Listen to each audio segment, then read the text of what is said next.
a prep for radio. And we have three experts with us on our panel.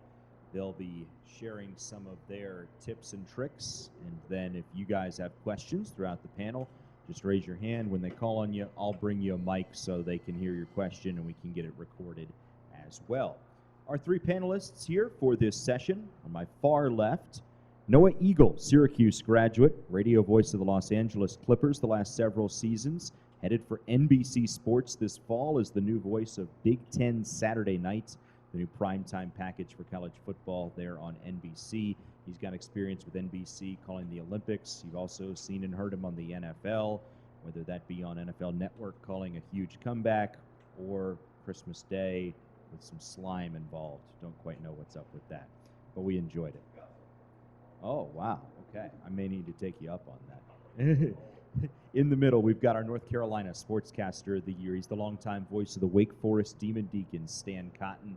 He has called football, men's basketball, most recently a trip to the heartland of the Men's College World Series as Wake Forest advanced to Omaha for the first time since 1956. Stan is a University of Tennessee graduate who's also made stops at Carson Newman and Marshall on his way here to Winston-Salem. On my immediate left, the voice of a place where Chris Paul has not played, the play-by-play voice of the Boise State Broncos for over 15 years, Bob Behler. He is a six-time Idaho Sportscaster of the Year. Prior to his stop in Boise, he's been the voice at UMass and Bucknell and began his career as the women's basketball and baseball voice at his alma mater, the University of Georgia. So we'll turn it over to these three guys. Like we said, if you got questions, raise your hand. I'll bring you the mic as we go along. Guys? So I guess, what do you want, opening statements or something? I shouldn't have sat here. I'm in the first spot. Well, for people who are starting out in broadcasting and the people in the room that have, this is a business where if you're not prepared, it is going to show, and it is going to show very, very quickly. I think a football game is significantly more difficult to prep for than a basketball game because there's so many more people out on the field. You've got 22 out there at any time. They can substitute people at any time. So you've got to be ready probably for at least 50 to 60 people on each side of the field to be in there. Where basketball rosters about 15, about 8 are going to play. You're not going to need to know by sight nearly as many people. So I think it takes a lot longer and a lot more time to be able to prepare for a football broadcast than a basketball broadcast. The other thing that's great about doing basketball is you can see everybody's face where you can't see it in football. So a lot of times you can kind of get, to be able to call and move the ball around. And then the other time is to get to know the players, because if you have to keep looking down at your notes trying to make opinions or comments about different players, if you don't know it off the top of your head, it's going to take a lot longer. So I don't know, I've always thought that the preparation is the most important part, and I'd like to think I do a pretty good job of it, and that's hopefully shows on the air. Good on you guys for being here, number one. I think, Wes and I were talking earlier about just the opportunity that this weekend provides, not just young folks, but all of us. I think and I'm 62 years old now, I've been doing this since I was 19. So you do the math, that's 43 years. And I honestly learn something every week as I prepare for a game. And during the game, I also learn something different, or something presents itself differently. So I think without key, and I want to just right on top of what Bob said in terms of preparation, if you're not prepared, this business will strip you naked. Because once that red light goes on, you're on, whether you're prepared or not, right? And so all of us have to prepare, and the great thing about it is we prepare differently. What works for Bob may not work for me, and certainly won't work for a young guy like Noah, because and what a great opportunity he and Wes and others whose fathers have come along before them, they know that our profession requires a great work ethic, because eventually you will get found out if you are not prepared to do what you do. Fans, even though sometimes I think we all might agree that fans don't know a whole lot because they're driven by emotion, but I think in the long run, fans know a whole lot more than we give them credit for knowing. And if we are not prepared on our end, we will eventually be found out. And I would just kind of hammer that point. But again, I think I also want to stress that, and we'll talk about different ways we prepare and some things that I've, trial and error over 40 years kind of works. I think I've found things that work for me and don't work for me. But again, what necessarily works for me may not work for Bob or you guys. So I think you can maybe, take notes of, or at least mentally write some things down that I might try that, but it doesn't necessarily mean that it works for you, because your schedules are different, your backgrounds are different, what you're required to do by your employer may be different. Technology is changing. How people consume what we do is changing. Does that mean that we might need to change some things? It might. I'm going to be through doing what I do before most of you guys are halfway through your careers, and so just be mindful of that. But I'm glad to share the stage with Bob and Noah, and I'm honestly, I'll say a few things, but I'm more interested in what you guys maybe want to know.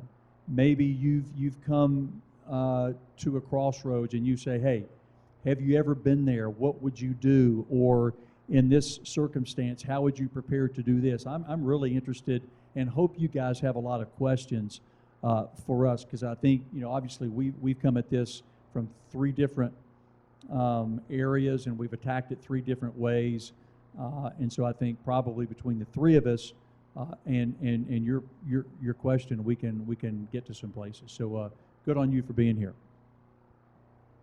I mean, I feel like you deserve a round of applause. That was outstanding opening statements. Yeah. Yeah, if you want, I guess. You're done? No. Both these guys are tremendous broadcasters. At the top of their game, the top of the field. They have a wealth of knowledge. And Bob mentioned it in the difference of sports that he calls. I'll be curious your thoughts on baseball and how that, because I haven't done that, and I know that can be a grind, certainly all the way through a College World Series run like you just had. So I'm intrigued what both of you have to say. Similar to what Stan said, I'm intrigued at some of the questions you guys have. But the preparation, that's the secret sauce at the end of the day. If you want to be good at this, it comes down to reps. You've got to get reps. You've got to continue to go out there, work through your mistakes, listen back, watch back, anything you can, seek out guidance, seek out criticism, and take it to heart and really try to improve yourself. That's without saying. But you're not going to get there unless you prepare. And, these guys mentioned, obviously, having my dad in the business, being able to see it every single day, sitting in his office at 5 years old, reading through media guides, which no longer exist, by the way, which I'm a little upset about. Like, I've gone to some SIDs and said, oh, could you guys have a physical media guide? Like, they look at me like I have 5 heads. Why would we do that? Why would we waste all the paper? I want the paper wasted. Screw the paper. Screw the trees. You could put me on record there. I just think that the preparation is so key, and seeing him and the meticulous notes and the copious amounts of little detail that he would put into it. He still does it by hand, and that's something else Stan mentioned. I would never do it by hand at this point. I've done it on the computer. I know that it's easier at that point. I can change things real time. I can print it out. It's nice and neat for me, but he does it by hand. It's how it gets in for him. I know a lot of other people that do it that way. And if it works for you, that's all that matters. If you can read it and you can understand it, digest it quickly, that's all that matters. And over the course of my 4 years with the Clippers, I worked through so many different permeations and combinations of how to do it, of how to make sure I got all the information correctly, how to make sure it stayed in there when I needed it quickly in the moment on a big game or a big call, understanding what the listener needed. And that's, if you ever hang around Central New York in the Syracuse area, the one thing you will hear all the time, drilled into your head, consider the listener. And that's what preparation's all about. What will the listener need in the moment? I'll give you guys one story real quick. This was actually a TV broadcast I did, but I think it applies to the preparation thing. I had a Hawaii game. They were playing San Diego State. Or was it San Diego State? No, it wasn't. I don't think it was. Who was it? Fresno State. Hawaii, Fresno State 2 years ago. Todd Graham was the head coach of Hawaii, and I don't mind bagging on him because I didn't love him. So we go back and forth on the meetings, and generally when you meet with coaches or you meet with players, they're here to provide background for you. They're here to give you a little bit of a guide as to what you should be looking at, what you should be preparing for. So we asked Todd about Chevin Cordero, their starting quarterback, and he goes, really good athlete, great arm, we believe in him, we think he has a chance to be a star, we really think this is the year he can take that next step. We go, great. I always ask, because again, I want to be prepared. I say, all right, well, tell us what we need to know about your backup. In case something happens to Chevin, in case he goes, you need to know nothing about our backup. I promise you need to know absolutely zero. So I'm like, that was odd. That's a weird thing for a coach to say. Why would I need to know nothing about a backup? So I do a little digging just to make sure I have enough just in case something happens. 5 minutes before kickoff, and this is a remote broadcast. We're not even there, so we can't look at warm-ups. No. We get a text from the SID saying, hey guys, just want to let you know Chevin will be out today. He is not going to be starting. He sustained an injury last week. I'm like, wait a second, wait. Last week, they've known for a full week. And when we asked him about the backup, he didn't want to give us any information because he didn't want to risk any information getting out. And if I hadn't looked into the backup, I would have had zero as to what to talk about a guy starting his first college game, where he went to high school, what his attributes are like, what kind of quarterback skills he has. So thank God I did that preparation, because if I had just listened to the head coach and said, I'm good, I don't need to know about him, we would have been screwed. Our broadcast would have had no relevant information, and that listener, that viewer, would have been completely lost. So the preparation is at the top of the list. If you do it right, you feel comfortable. It's no different like preparing for an exam. You study ahead of time, you feel good going in, or at least I did. Although the math, thank God you said how many years, because I was like, I couldn't do it. So anyway, as these guys said, I'm excited for some questions. Happy to answer anything you have. Anyone has questions, fire away. We'll bring you the mic.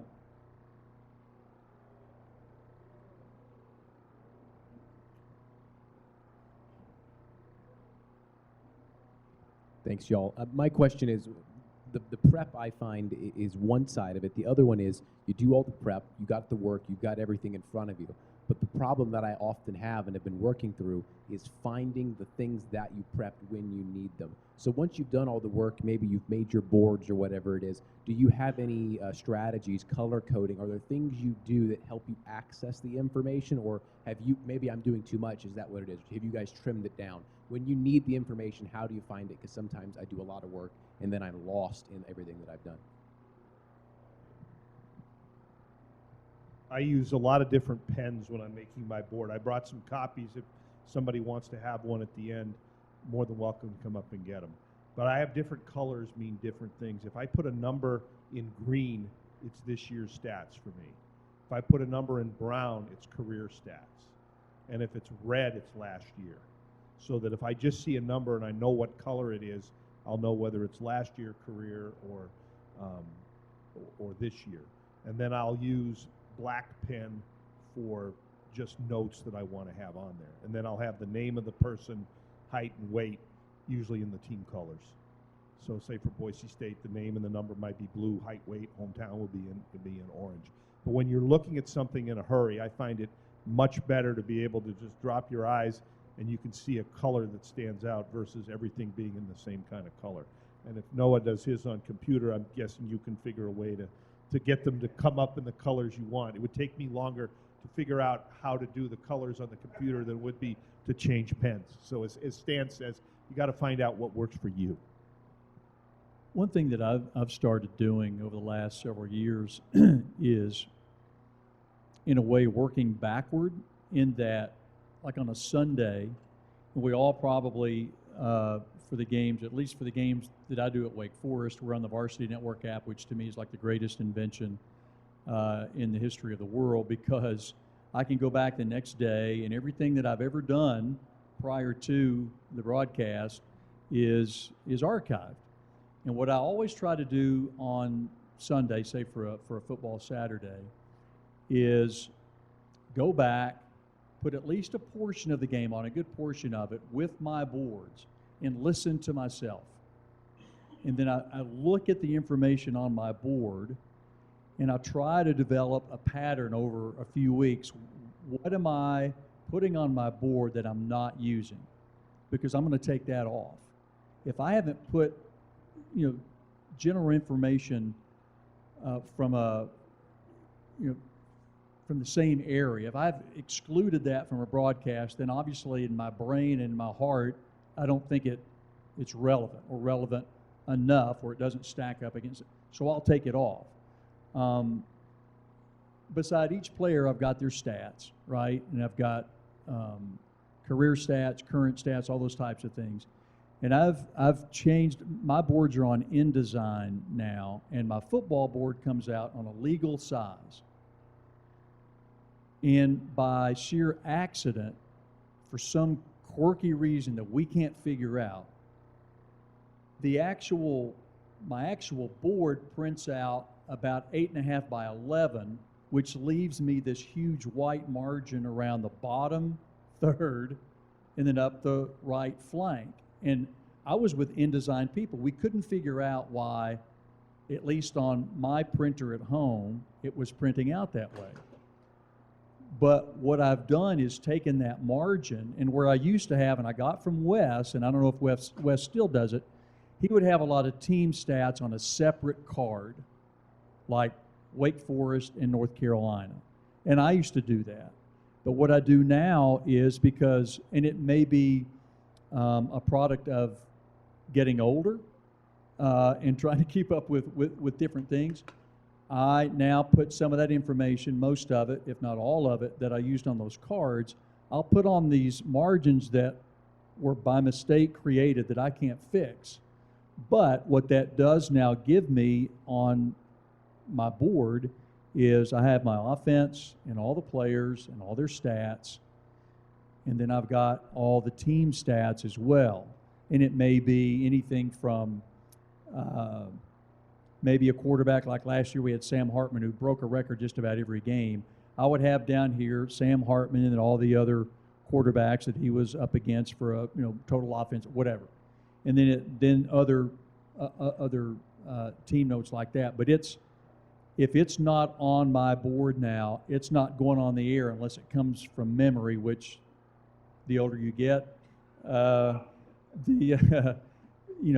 don't rely on that as much. So, but that was, for me, just by accident. But I do a lot more now going backward and look, what am I using, what am I not using? Don't do a lot of work during the week if I'm not going to use it on Saturday.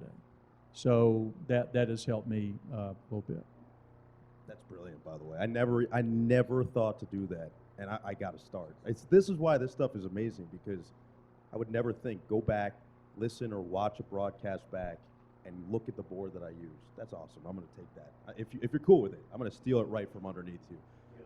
So I do think a lot of this is trial and error at the end of the day. I think the more games you do, the more sense of what you actually use that you get. I was always of the mindset if you use about 30% of what you prepare ahead of time, that's usually a good number, and then it sways either direction based on how the game goes. Because you still have to let the game dictate what you're taking out. You don't want to force feed something that doesn't fit. So you might put a note down and say, I got to get this in before the game, and then it turns into a classic, and you're like, well, no, I got to let the action dictate it. Or it could go the other way, and the game could be such a blowout that you say, all right, I got to unpack even more, and you might use 50% of what you prepared. But if you're using 70, 80, 90 on a weekly basis or a game-by-game basis, then you're not preparing enough, in my opinion. That means you need more for a just-in-case situation. I definitely color code as well. So I mentioned I do them on the computer. I'll color code a little bit there, but when I print out for a basketball game, I'll print out my boards on legal-size paper. But similarly, I'll leave a little bit of room. I fill that with writing. And when I write, it's different color pen on every line so that they distinguish each other from the next one. I didn't used to do that. I used to, when I first started, and again, this is when I say trial and error, I think a lot of people. My first year with the Clippers, it's funny because I just moved out of my apartment in LA and I was going through, I had every single board I had for 4 years. And I started going through each one. And I realized that my first year, I was looking back, I'm like, I can't do a game like this if I use this board right now, because I was so used to how I developed and evolved over the 4.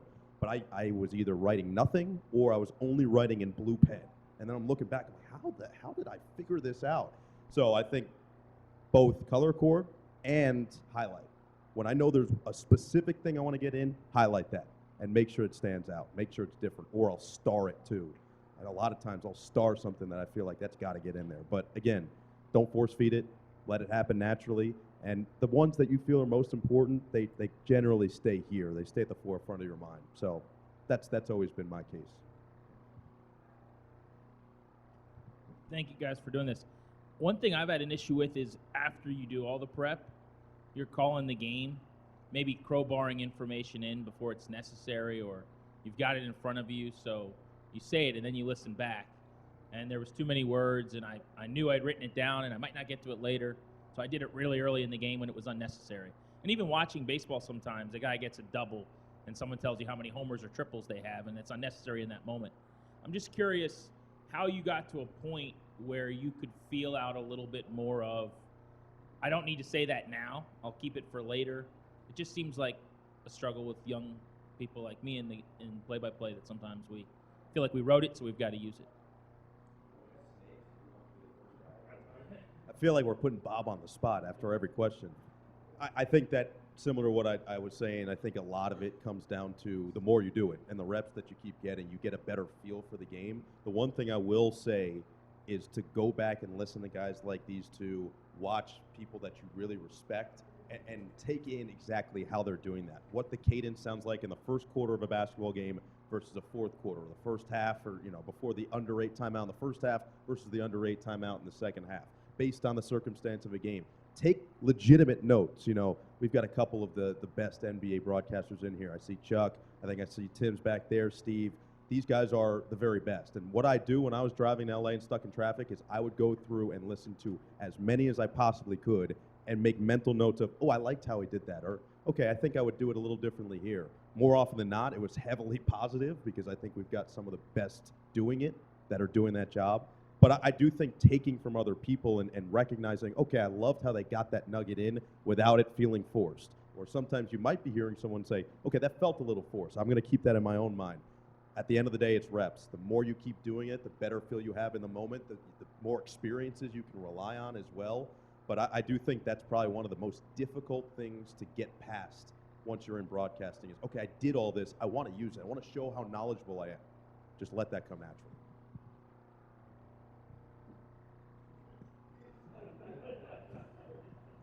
What I was going to say is imagine you're playing cards.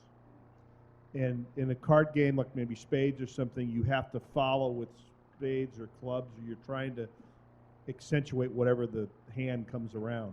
So I think if you kind of imagine it as playing cards, like you say, if somebody hits a double, who cares how many home runs there are? I think you could probably have an analogy and think of, am I adding something that fits the hand that's being played right now versus the hand that might come in the fourth quarter? One thing, too, if I could just say 2 words that I try to tell myself every game, and sometimes in the middle of a game: slow down. This is for radio. Slow the heck down. You're going to be on the air 2 hours, 3 hours, 4, whatever it is. You've got plenty of time. And what I also try to tell younger folks is the most important thing is the game. It's the game. It's not me. It's not my partner. It's the ball game. And the ball game will kind of lead you to where you need to go. And if you've prepared properly, you'll have areas where you can add to the game, but stay true to the game, slow down. And I've been doing this a long time, and I still have. And sometimes when I do my listening back, slow down, you idiot. Slow down. Because, again, it's our job to paint that picture as clearly as we can. And we can't do that unless we're going at a pace where our brain and our mouth work together. And sometimes if you don't do that, you don't describe it properly, you forget the notes that you have in an order maybe in your head that you wanted to work them in or whatever. But again, slowing down really has helped me be better. And I can't, if you don't take anything away from what I say, and you likely won't, slow down. Explain real quick while you're on that, because you and I talked about it. Explain how, like, people who send tapes, and the faster you go and you punch a call at the end, you're going really fast and then the exciting moment hits, how we talk about it just gets splattered. Stan talks like slow down, and then when you go to punch the call, right? What we talked about a couple of years ago, the call will take care of itself. But if you're flying, if you're in fifth gear trying to pin it on the RPM, you're going to hit the wall and the call's going to go in a million pieces. But if your tempo is going to the call and you punch it, which is what every producer talks to you about, you're not going to split the thing in a million pieces. It's going to come through quick, right? Yeah, and I don't mean slow down and be 6 seconds behind the play. I mean, you're gonna be in the mud if you do that. But just a count and a half or two to let things develop so that your brain can process what you see, and then you're able to use your preparation. You're able to use your mouth, the instrument, your voice that you have, and it. Again, if you've done the work and you've got enough reps under your belt, it'll come out. Be yourself and all those types of things. But Wes's point is right on. I mean, it just, your audience, the Wake Forest people in my case, and I know technology's crazy and people turn down TV and turn on radio sometimes, and they do that, right? They do that, but what I try to remember is, and the people that I prepare for are the ones in their backyard raking their leaves or driving down the road, and without me, they don't have anything, right? And so if I don't let that game percolate on its own and stay back just a little bit, then I'm not going to properly be able to give them what they deserve. Why do they deserve it? Because they've turned me on. They've turned on the radio station, or they've gone on their phone or whatever, and they are in the school, and the rights holder has entrusted that responsibility with me, with Bob, with Noah, right? And so if you take your work seriously, and all of you folks do because you're in here, and I do, then that's the way I think that it develops most naturally and in its purest form and in the form that's going to be good for the listener, good for you, and then guess what? They're going to have you back next year and the year after and the year after. And people are going to keep bringing you into their truck or their living room or whatever it is. So there are a lot of these things that are very nuanced and small things, but when you add them up together, it really comes out to be that, at the end of the day, when you're walking to your car, or when you listen back, hopefully the next day or two, you can think, you know what, we did a good job, and it is a we. It's not a me. It is a we. It takes a lot of people to put on a quality broadcast. And for instance, without my spotter, who's been with me now for 20 years, and knocked on my door one day, you need some help? Absolutely, I do. He's now learned me and learned what I need and what makes me more effective, and I would be lost without him right now, because half the things that come out my mouth came out of his into my ear, and so all of us working together, paint the picture for folks, and hopefully at the end of the day, we do it well enough. This is coming from a perspective where I've done a lot of high school ball and just kind of getting into the college game here recently. Coming from some of these smaller places where not a lot of information on teams, I try to find some articles about maybe some human interest things where if I don't have access to stats.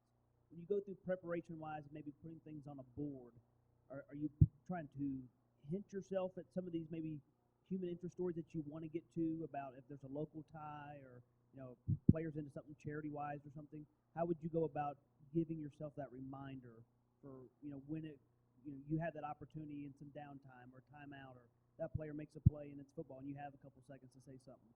How do you give that reminder to yourself to get to that? That's a great question. I'll start that one off.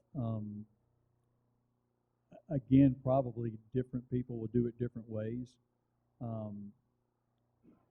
We don't do a ton of baseball at Wake, but I happen to have a partner who played in the big leagues, pitched in the All-Star game.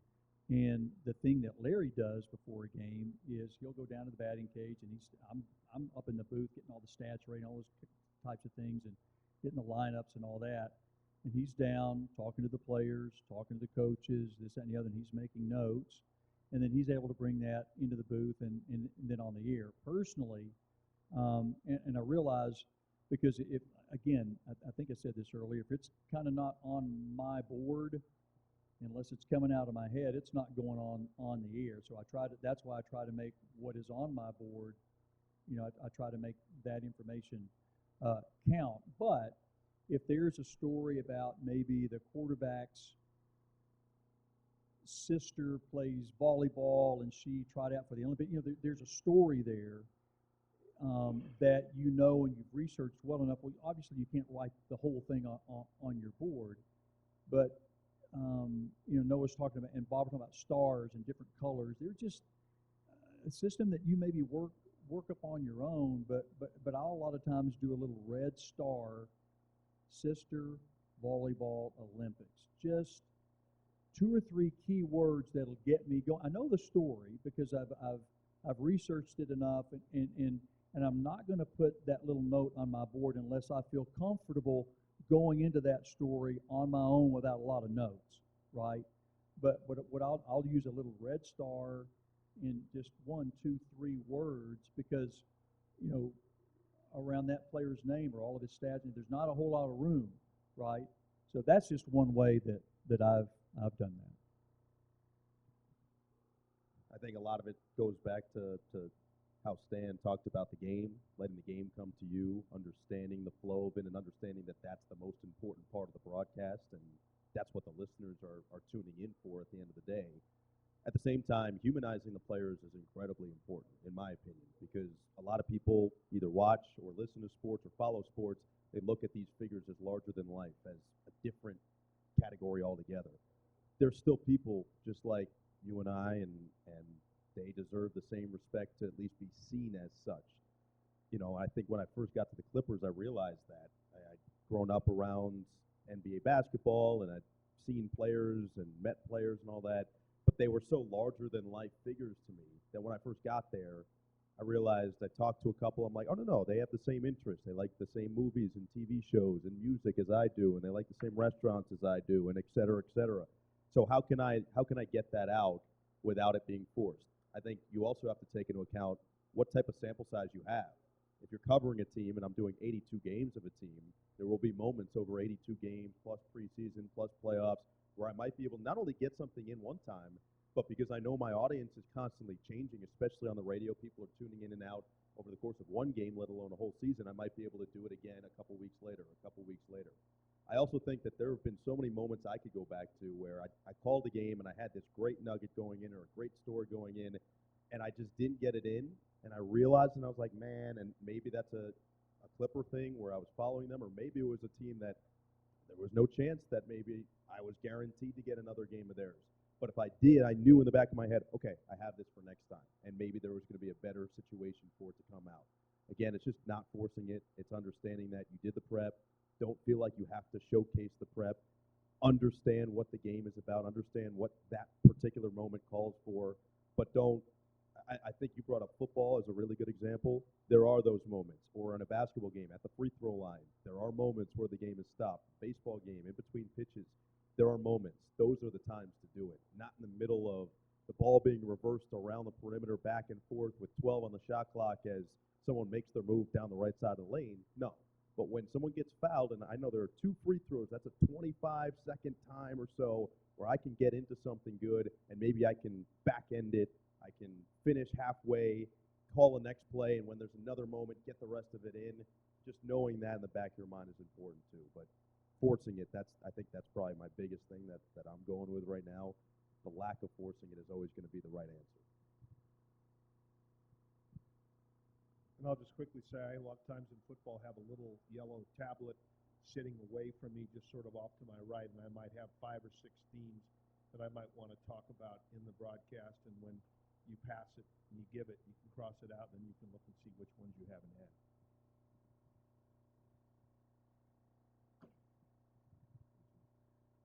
I'm not a journalist, so please forgive the ignorance of this question. But Stan, back in 2006, you called an On This game, and you had to fill in quite a bit of time because of a storm delay. How do you prepare for the unexpected like that when you're doing your regular preparation, like something like a storm delay that you have nothing to fill that time with, and you're not expecting to have to come up with an hour's worth of material for? That's a good question. The game she's referencing, Wake Forest played at Ole Miss in 2006, and there was a weather delay of an hour and 45 minutes. And don't ask me why, but it was a computer situation. We couldn't take a commercial break. Hour 45 minutes. I got 2 words for you. 2 words for you. Skip Prosser. The late great Skip Prosser, God love him. He was one of the best human beings I've ever met. But he loved football. I mean, he was our basketball coach, but he loved football. And he went to a lot of trips with us, and he was on that trip to Mississippi. And I don't know why that he happened to be up in the press box about the time we hit the delay, but he literally turned into an intern for me. And Skip was great basketball coach, great human being, but he was maybe the best team player I've ever seen. Skip would never ask you to do something he wouldn't do himself. And he walks into the booth, and he was kind of making fun of us at one point because he's like, what are you going to do now? This is going to be a long... I said, Skip, can you go get Ron Wellman for me? Ron was the athletic director at the time. Skip runs and gets Ron, brings Ron back for an interview. Then he's into it at that point. He's like, what do I do now? And for an hour and 45 minutes, and he was on, oh, by the way, a couple of times himself talking about, the basketball season to come and all this stuff. But to answer your question, and Skip did this for almost 2 hours. He went and got people for us. I mean, I think he got the president of the University of Mississippi for us. He got the AD. I'm not kidding. He got the AD. He was getting all kinds of people, and it ended up being a great show, but one we were not prepared for adequately. After that game, we had programming that, while we wait on the Lightning to get out of here, here's the 2001 Seattle Bowl, and we would play portions of old programming. But it was that game that led our company at the time to, you know what, we need to be prepared for this, because who's prepared for an hour and 45-minute delay with no commercials? I mean, there's only, they don't want to listen to me for 2 hours. So that precipitated that change, and I think, we all, and just the other day in Omaha, we had the Birmingham Bowl ready to go in case there was an elongated, so yeah, who wants to listen to the Birmingham Bowl? But you might. But yeah, that's a great question, and something that's kind of what we've done since 2006. We had that experience too at Boise State. We had it twice. First time we were not prepared. Second time, preparation. Fool me once, shame on you. Fool me twice, shame on me. The bowl game that played for 10 minutes in Dallas. We had that one. Quarter ended, or not even ended. We had 10 minutes into the game, and they waited for about 2 hours before calling the game, and eventually it never happened, and we signed off the air. 2 years later, we're opening season at UCF, and we're expecting thunder. It's in the forecast, so we know it's happening. We had a preseason coaches show that we had run the night before that we had recorded. So I got each of the 5 segments, 2 with the head coach, 1 with an assistant, 2 with the players, before we went to Orlando, edited them out so that, you didn't have the openings. You basically just had the interviews. You didn't have the sponsor reads. You made it so that you could call for it and play it. So we had 5 10-minute interviews, and we also had cell phones from people that we knew were going to be there. We had it since it was an early season opener. We had 3 or 4 players that were playing in the NFL that were going to be there. So we brought them on basically as a talk show. We had the president, the athletic director, as Stan said. So I was much more prepared for the 3-hour delay at UCF than the hour 45, 2 hours, whatever we had in Dallas the night before.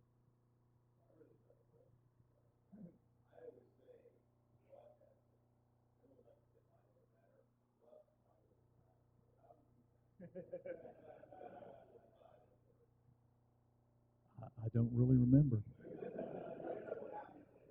Yeah, I guess that was. I mean, that was That was one of the craziest things that I've ever experienced because we couldn't go. What do you mean we can't go to a commercial break? But for some reason, the computer's like, nope. It was just in order, and if you did that, and we burned through X commercials, once the game started, we wouldn't have any more. It was crazy, and that helped us change a lot of things. They have a cachet of spots that you could go to for bonus spots, whatever, that don't trigger the actual clock. So we fortunately were able to go to some commercial breaks, which did help.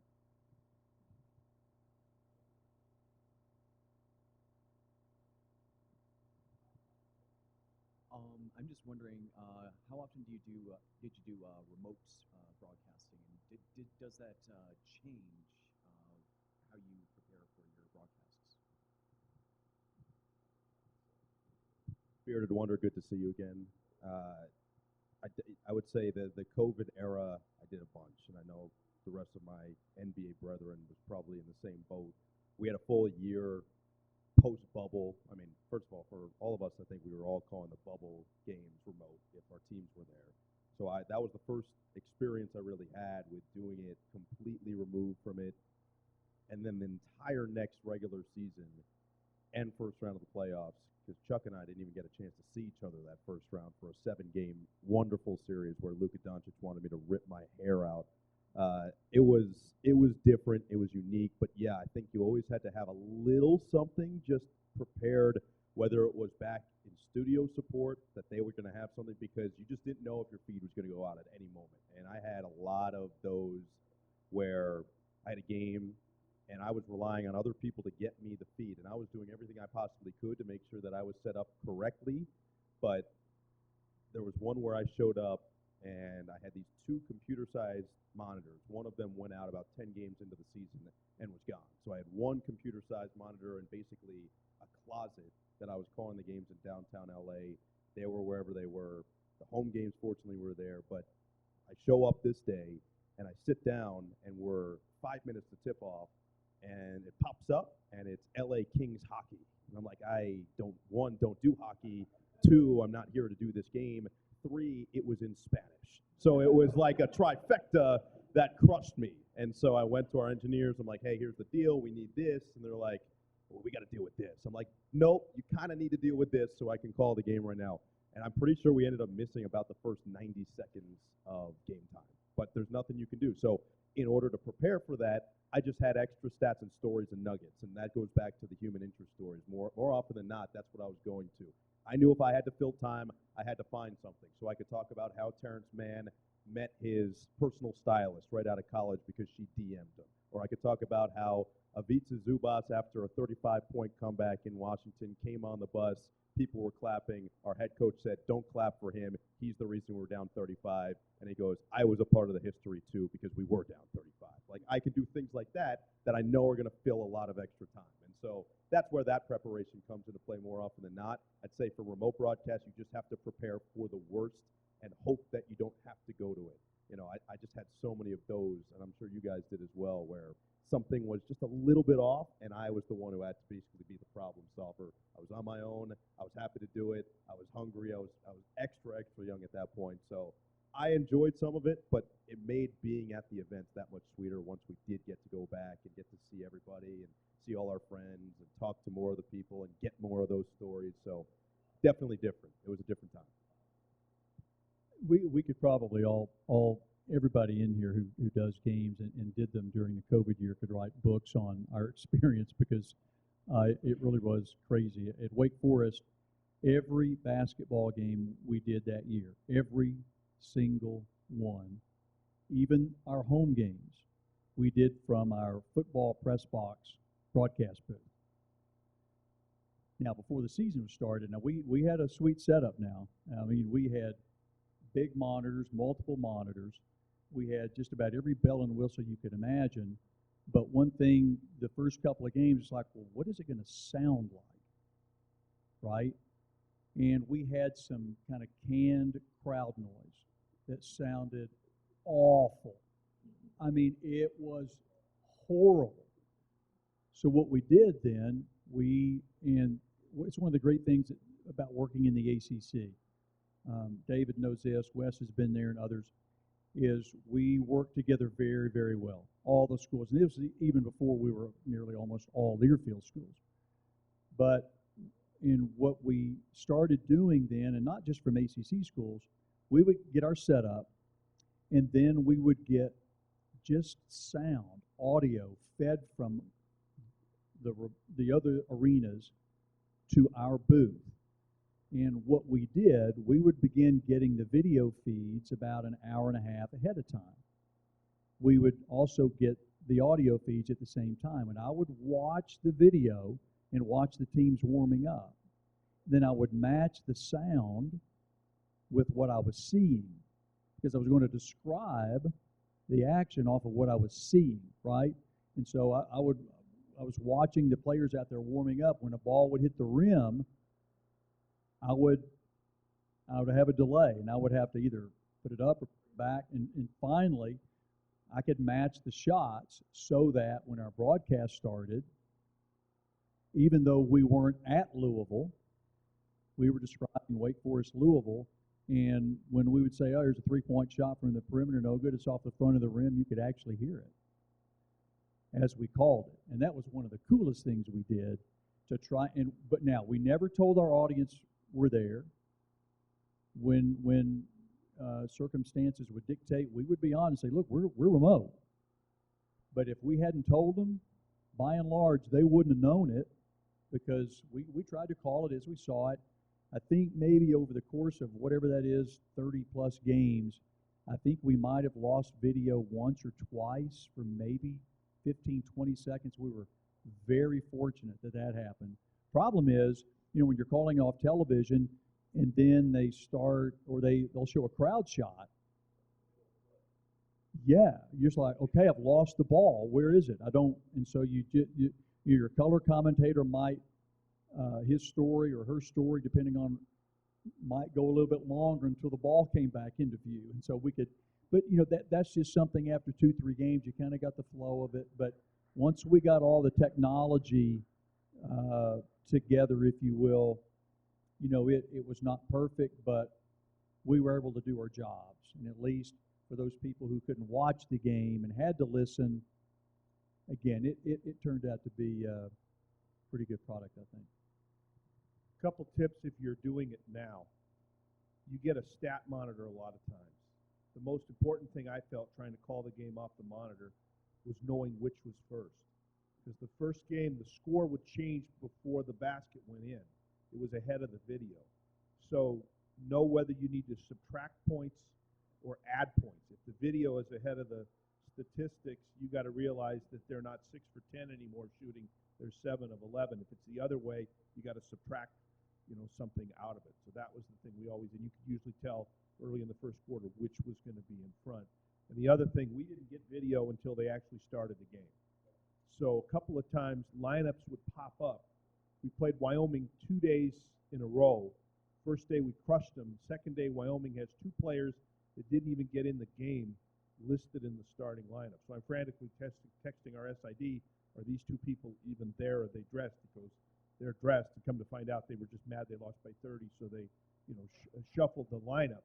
But that's things you can't see. So sometimes if you have somebody, if you're doing it remote now, maybe that's on site at the game, that before the game you can text some things, might help you too.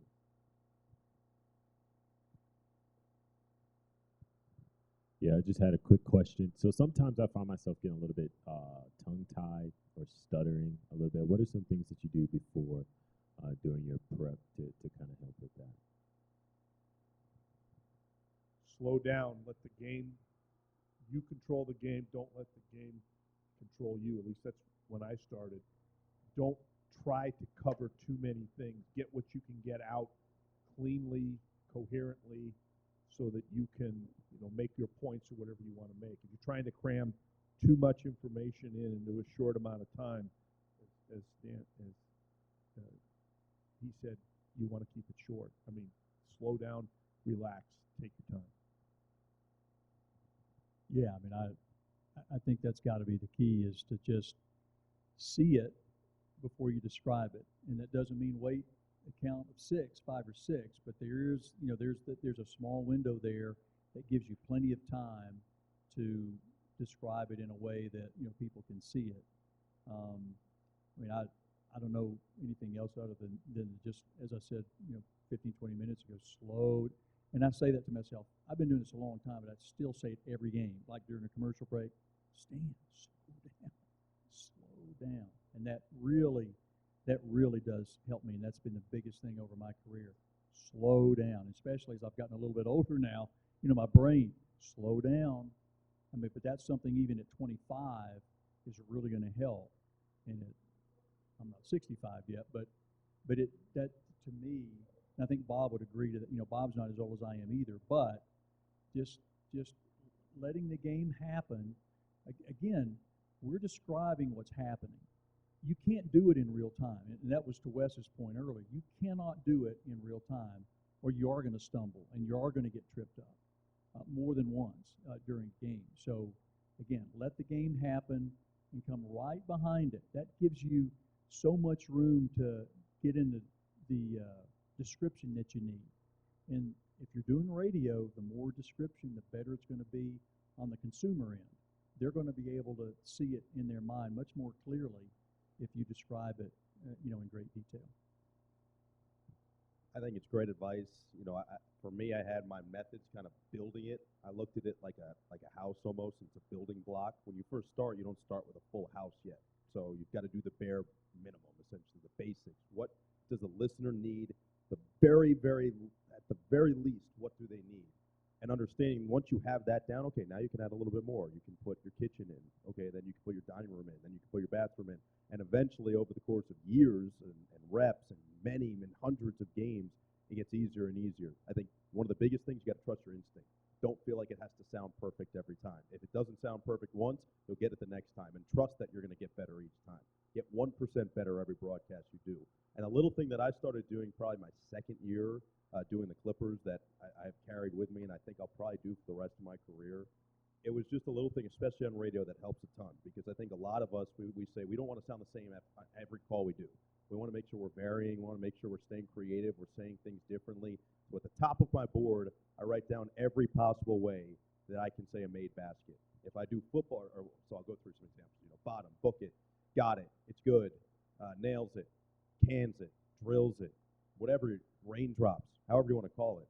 Just put it all on the top of your board so that, okay, wait, I've said it's good 3 times in a row. Let me look down quickly so that I don't have to think about it. I see it in a timeout. I say, okay, let me get Bullseye in there next time, or let me get Book It in there next time.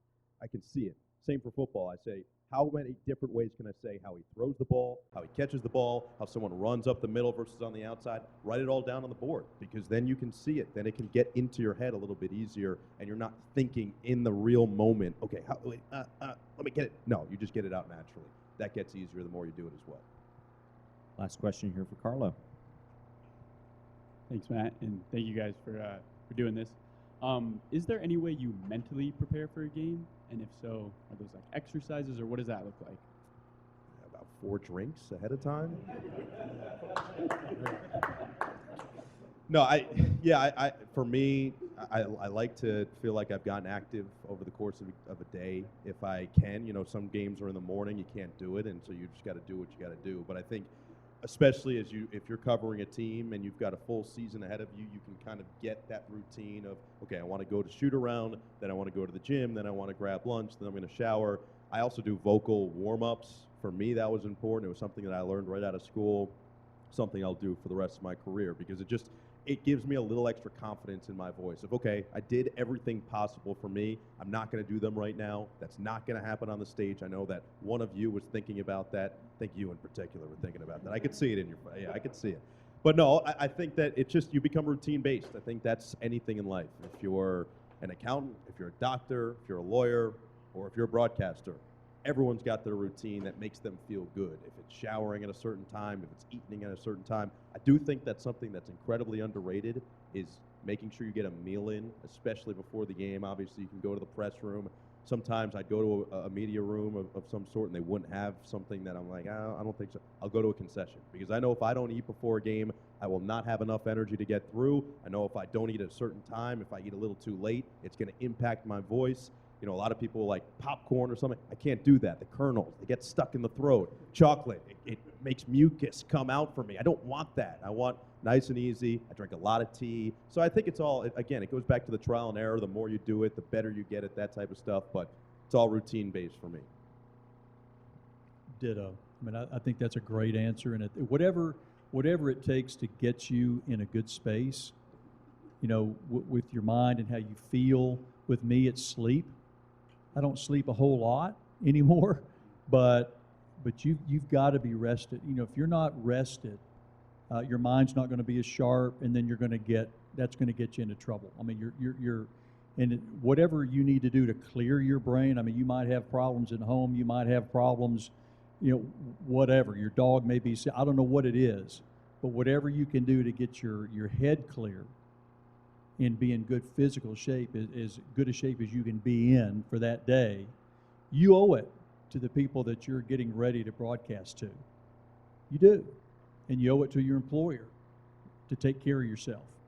And when you're on the air, you're representing a whole lot more than, number one, you're representing yourself, but you're also representing your employer, you're representing your team, your school, whatever that is. So again, there are decisions that we all make. What are you doing the night before? How late are you staying out? What are you putting in your body?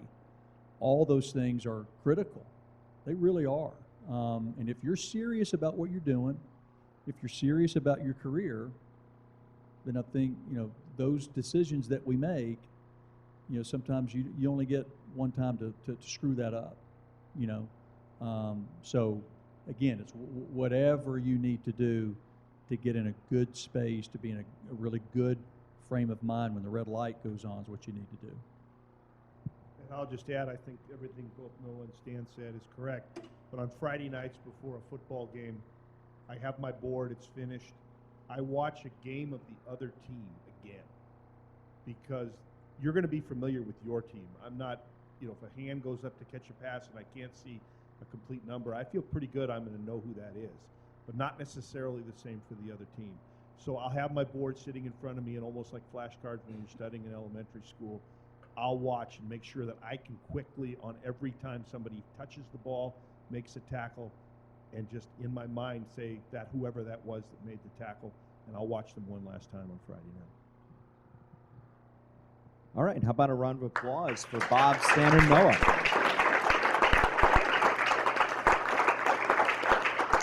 Thank you so much, guys. Our next panel here in Room B, our final panel of